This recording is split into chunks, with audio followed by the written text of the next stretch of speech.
Welcome to the Tech Egg. Don't get scrambled. Enjoy the video. In this video, I will explain how to reset your Mitsubishi Outlander's service light. This easy method helps you clear the maintenance required message after your routine service. It's a straightforward process that you can do yourself, saving you time and a trip to the dealership. Just follow these simple steps carefully to get your dashboard clear.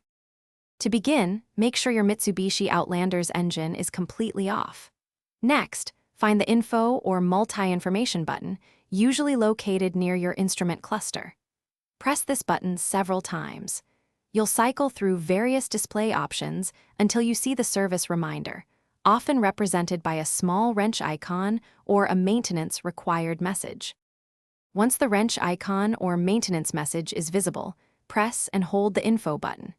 Keep holding it until the icon begins to flash.